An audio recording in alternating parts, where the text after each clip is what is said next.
like 10 out of 10, would not recommend.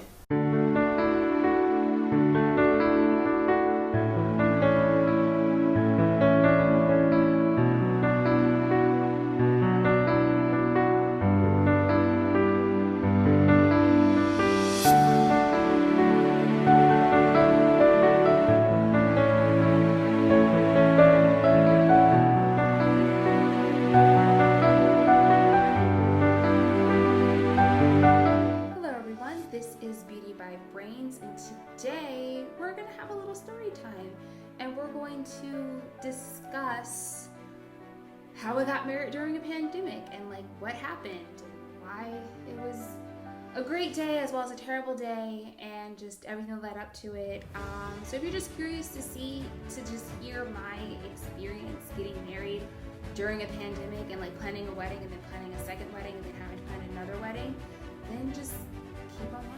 Okay, so I have some wine.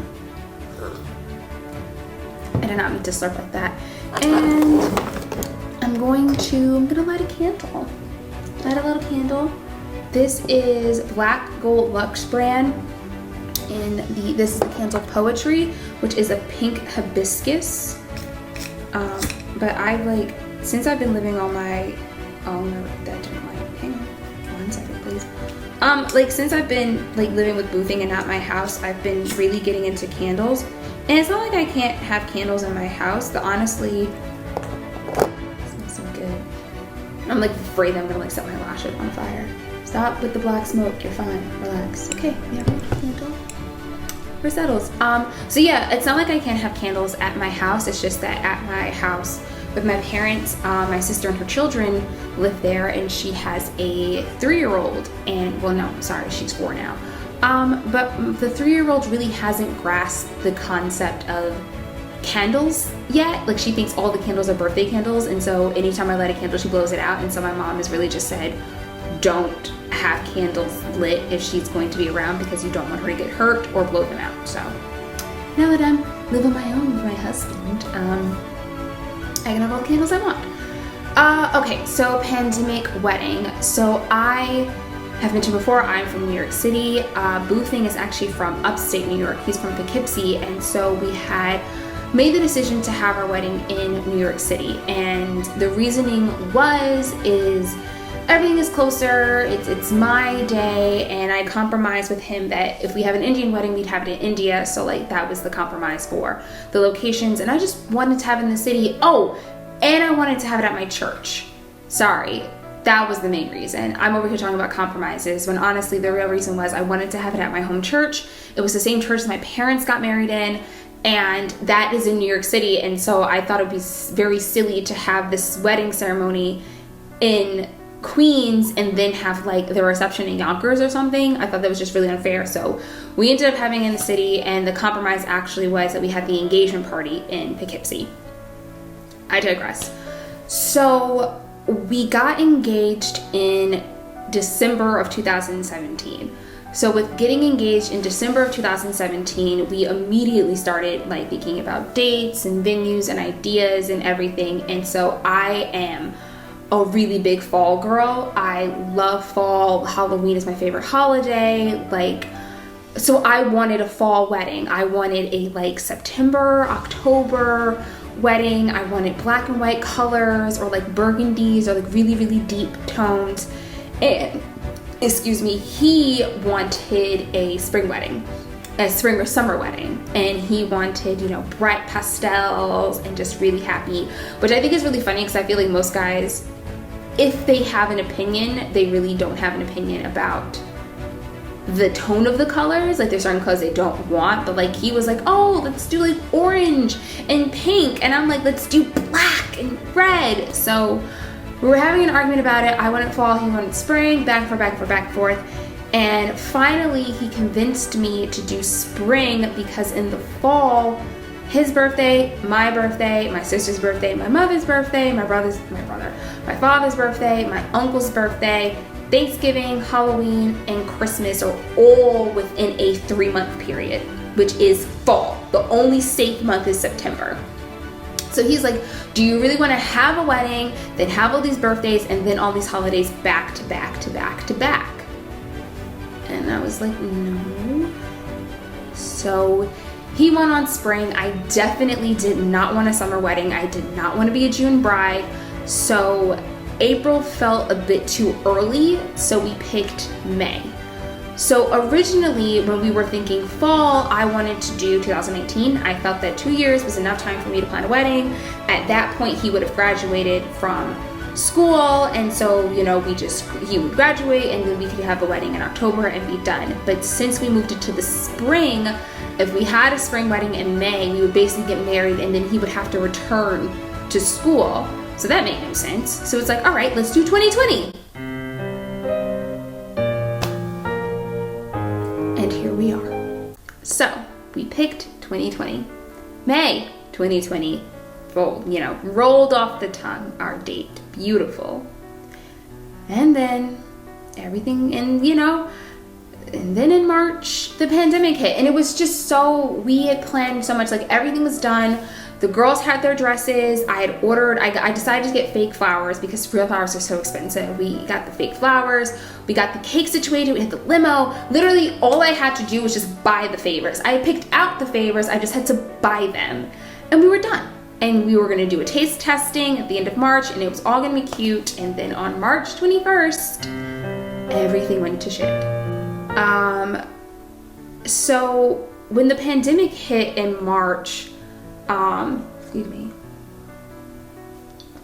the pandemic hit in March, I really didn't think anything of it. My wedding was May 30th. So that was like a full 3 months in between, or at least 2 months, depending on how you want to calculate it. So it's fine. It's plenty of time. I think a lot of people, when New York shut down, thought that quarantine was going to be maybe 2 weeks to a month, and then it'll be fine. But then as things progressed and then all the other states started lining up, it became very obvious that this was not going away. So I am very blessed that my venue and my vendors were very open and very understanding to me postponing, and were really just let us know. Also, one of my friends from law school, her best friend was also getting married in 2020. Her wedding was on March 21st. So she immediately went from, at the spa getting ready to not only planning a backyard wedding, but also figuring out, dealing with all these people. This is new plans we have to do. Her thing got completely shut down. So I don't want to come off as complaining that my wedding had to get postponed, because it was so much harder for so many more people. So my venue emailed me and was basically just yeah, things aren't looking grim. We don't see New York opening up in May. You should consider postponing. And the idea was that even if New York does open up in May, because the numbers were slowly getting better at that point, if New York does open up, she said that the rule of thumb is to give guests 7 weeks to make a decision. So you want to postpone or decide to go forward within 7 weeks of your date, because that gives guests enough time to decide if they want to go, if they need a hotel, if they need to change their travel plans. That's enough time for them to do it. So 7 weeks was April 17th. So leading up to it, I'm thinking about it, and I really don't want to postpone. And so she gave us dates, and of course she's looking at 2021, but let's say that a lot of people just picked the exact same date that they had just next year. But my original wedding was going to be on a Saturday. That made my wedding on a Sunday. It's Memorial Day weekend though, so it's it kind of would work because people have the Monday off, but I really didn't want to do a wedding on a Sunday, because remember, I wanted to get married in my church, and I was concerned about the timing and everything if we have a wedding on a Sunday after they have service. Oh my God, there were so many different factors. And then it was they were going to charge us more if we moved it to May next year, but they'll give us a discount if we move it to April. And we were spending so much money on the wedding, and Boothing was already so upset at the budget that we had set, and now we're going to pay more money. It was a thing.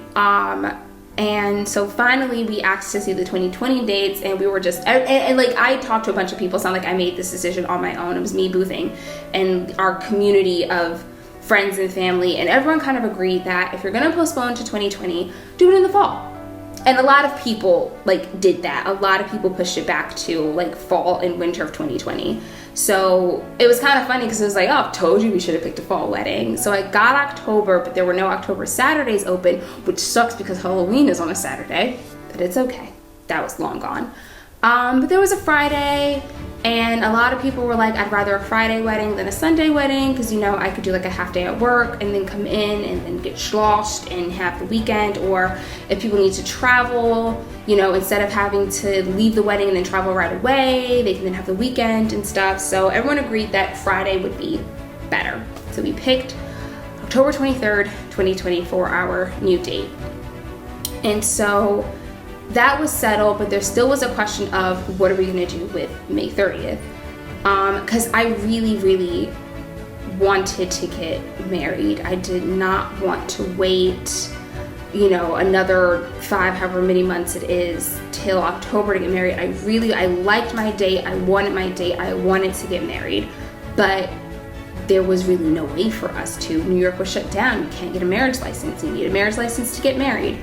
So at the beginning of, no, I would say mid-May. In mid-May, New York City started this project called Project Cupid, where they would allow people to meet over Skype with, excuse me, just getting comfortable, would allow people to meet over Skype with clerks, with the city clerk, in order to get their marriage license, because you have to go for like, not an interview, but you have to come and prove that you're like of sound mind and you're doing this of your own will and that you guys are over 18 and just all that good stuff. So thanks for making noise, computer. Hang on one second, it's gonna die. Okay, I'm back. Everything's plugged in. It hopefully won't die. This candle smells amazing. What did I just say? Yeah, so they started this Project Cupid thing where you can meet with a city clerk to, sorry, I just got, my cousin's turning 30 next week in the next 2 weeks, and it's just been a thing with this pandemic. So we had this whole plan for her 30th birthday that's now being completely thrown down the drain because of the pandemic. I digress. Anyway, so, you know, you can meet with the city clerk so you can get marriage license even though you can't physically be in the courthouse to do it. The problem is that they literally had 3 time slots over 3 days. It opened up in May, so I swear I was like a day late getting on the website, and the earliest appointment was in August. So that was done. So I was really upset because I like had one ray of hope of actually getting married, and now we can't even do that. And it was really, really sad, and it was really upset. And at the time, Indiana was starting to open. Their cases had gone down. They opened way too early, don't get me wrong. But they were starting to open, so they were starting to do different things. And so we checked to see if maybe the clerk's office would open so that we can get a marriage license in at least Indiana, so at least we can do something. And I admit, I didn't want to get a marriage license from Indiana. You know, everyone that I knew had gotten married in New York, my mother, my sister, everyone. Sorry, I'm just turning off an alarm for work. My mother, my sister, everyone had gotten married in New York. I wanted to get married in New York. But then my mom would be like, wouldn't it be like a really funny story if like your marriage license is from Indiana because you got married during a pandemic and that's where you were? And then it's like, of all the states, Indiana. So fine. So, but the clerk's office was closed. And so I was like done. And people were like, at least have some dinner, at least take some pictures, at least do something. So I had this whole like photo shoot planned. I had like gotten an outfit and everything all set up to, you know, for this, you know, for my not wedding, because I couldn't have a wedding. And boothing actually emailed the county clerk and basically explained our situation.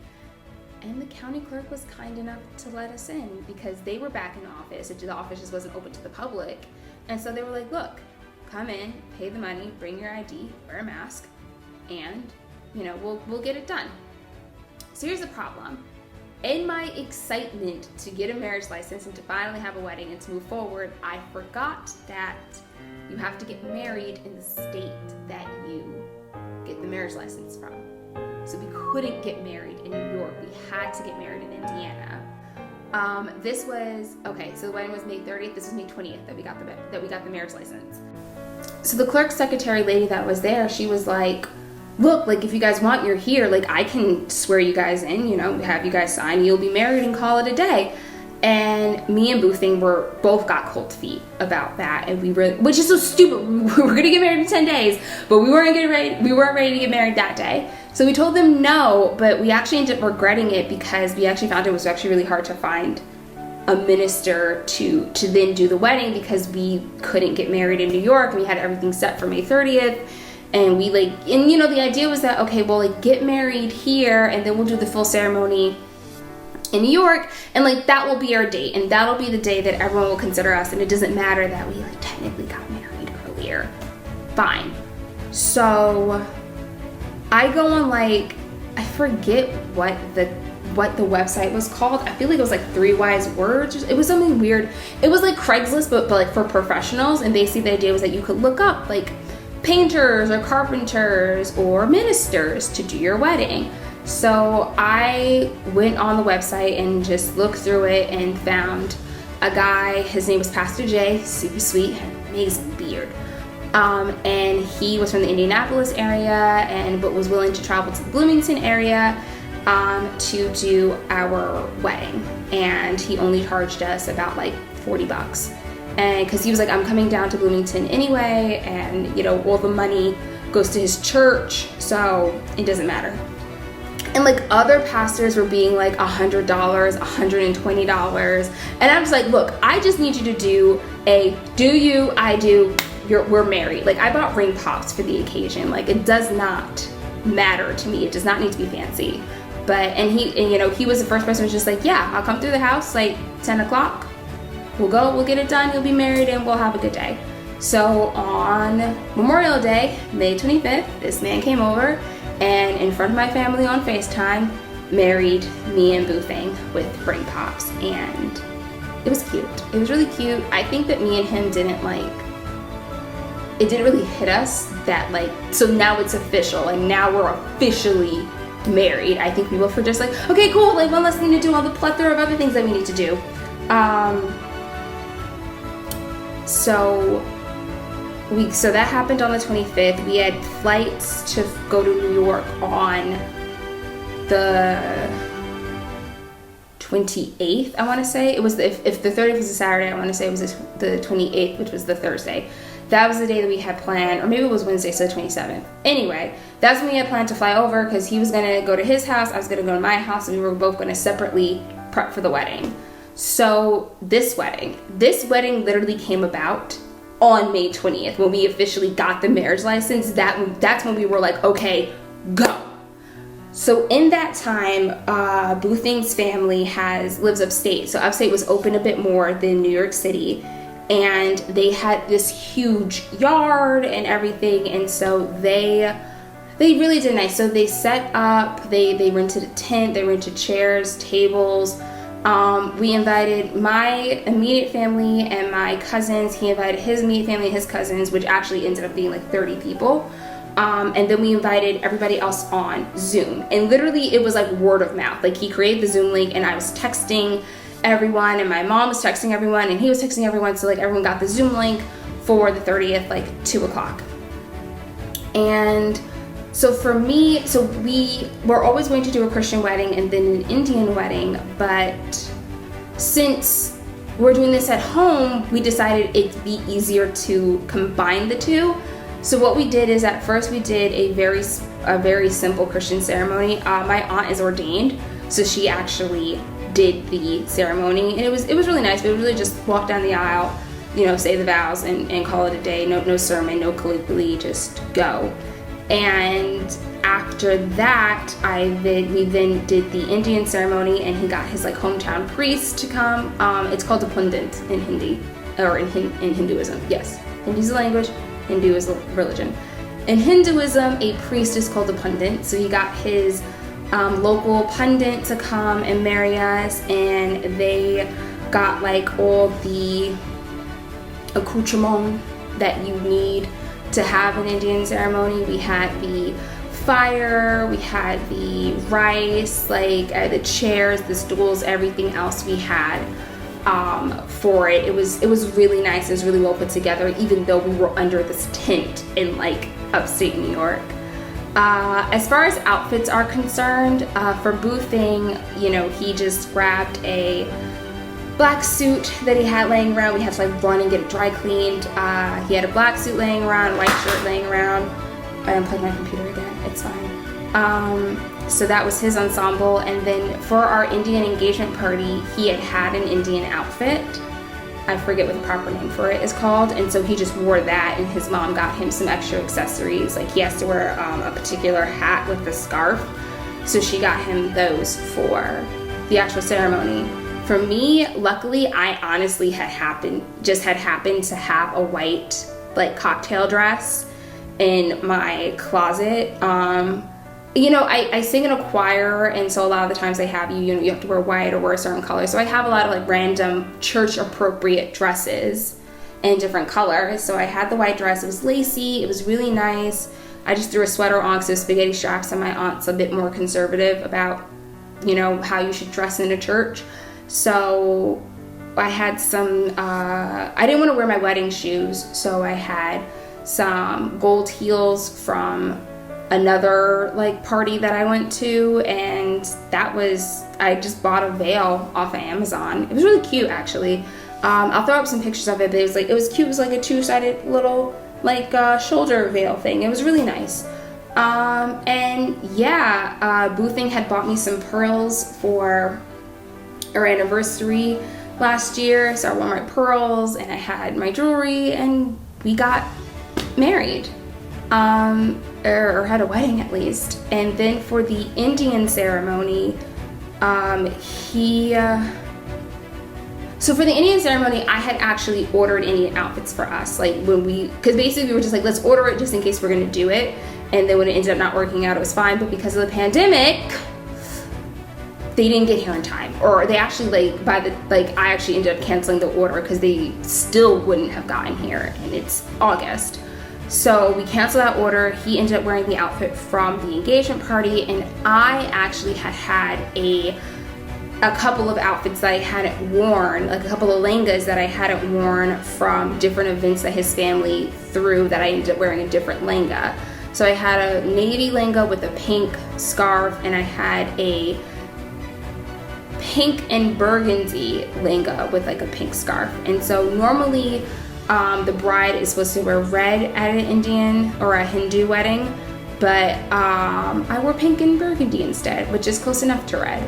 I had bangles from previous parties, so that was fine. His mom actually bought me some bangles, and I had a tika and other jewelry because his cousin got married a year before in 2018. So I had all these jewelries and accessories from when I was dressing for her wedding, because she did the full ceremony. She did the mehndi, all the different parties and everything that I went to. So I had all these outfits and all these jewelries and all these accessories from that day. So I had my outfit. I did my hair. I'll post some pictures of it if I decide to post them before this. But yeah, and so we did that. And so the other thing that happened was I was actually an hour late to the wedding. We said the wedding was supposed to start at 2. I didn't arrive at his place until 2. I arrived at his place at 2, not dressed and with no makeup on and not ready to go. And so the wedding actually started at 3, and it was very stressful. And like, I applaud my bridesmaids. My bridesmaids were with me at the time, which were my cousins, and they worked very hard to keep me calm and to keep me focused and to encourage me to not freak out and everything. So it did end up working out. But I remember just being like so rushed and so stressed. Like, I don't remember what I did. I don't remember my makeup. I don't remember what happened. I just remember getting there, throwing on stuff, and then getting done and then walking out. And I remember when we finally got everybody out, everyone was seated, and it was just me and my dad in the basement of his house, because we were going to walk out the basement and then walk out the garage, and then that would be the aisle to walk down. And I remember standing there with him and just being like, I should enjoy this. Don't rush it. Don't, everything that happened before up until now does not matter. What happens is you're going to step out there, you look beautiful. He looks beautiful. Everybody looks beautiful. Everybody's here that needs to be here. Everything is set up that needs to be set up, and just do it. Because one of my biggest regrets for a lot of the events that I throw and parties I have is that I'm so focused on this needs to happen, we need to do this, and we need to fix this, that I don't enjoy it. And so I'm like, this is my wedding. This is my fake wedding. Enjoy it. It doesn't matter that I was late. It doesn't matter that people have been waiting. It doesn't matter that my phone's running off the hook. What matters right now is I'm going to walk down the aisle and marry the man of my dreams. And I did. And it was lovely. And it was nice. And we took pictures. And then we had the Indian ceremony, which was so long. The ceremony was really long. And that was it. And we ate food, we cut the cake, we took pictures, we had a great time. It was a really, really great day, and I am so grateful for it. I'm so happy that it was able to work out, and it's kind of like all that stress and heartache and issue that led up to we got to get married made it all worth it. So right now I'm actually wearing my rings, and these are my Indian engagement rings. One of them kind of broke, so I have two. I actually got this at the wedding. It was a wedding present for my in-laws. And this is my Mangala Sutra. So if you are unaware, the Mangala Sutra is kind of like the ring that you give in a Hindu ceremony, and it's kind of like the symbolization of you are now married. Just like your wedding ring, you're supposed to wear it all the time. A lot of people don't. As of right now, I'm wearing it because it's a necklace and it's really cute. Look at it. So I tend to wear it for, when I'm going out just regularly. But I got some other jewelry because that's the thing in Indian cultures, that you give jewelry and money for a wedding. So we got jewelry and we got money. Well, I got jewelry. He didn't get any jewelry. But yeah, it was nice. It was really nice. I'm really happy about it. It wasn't what I wanted, but it definitely was amazing. And I'm happy that we did it, and I'm happy that we can now say that we were married, and we were married in front of our friends and family, and we have the pictures and now it's a great story to tell. And now, as of August 21st, 2020, things are looking like we're not gonna have the wedding in October, but we'll see. But the end all be all is that we got to do it. It was really nice. Everyone really came together, and I'm really happy for it. I'm really thankful that it did happen. So yeah, that is the story of how I got married during a pandemic. I hope you enjoyed it, and if you didn't, I hope you enjoyed my eye twitching because my lash hurts. But that's the story, and that's what happened. And hopefully I'll be able to post pictures of me getting married in October, and if not, I'll be able to post pictures about me not getting married in October. But once again, thank you for watching. I hope you had a good time, and we'll see you on the next one. Bye-bye.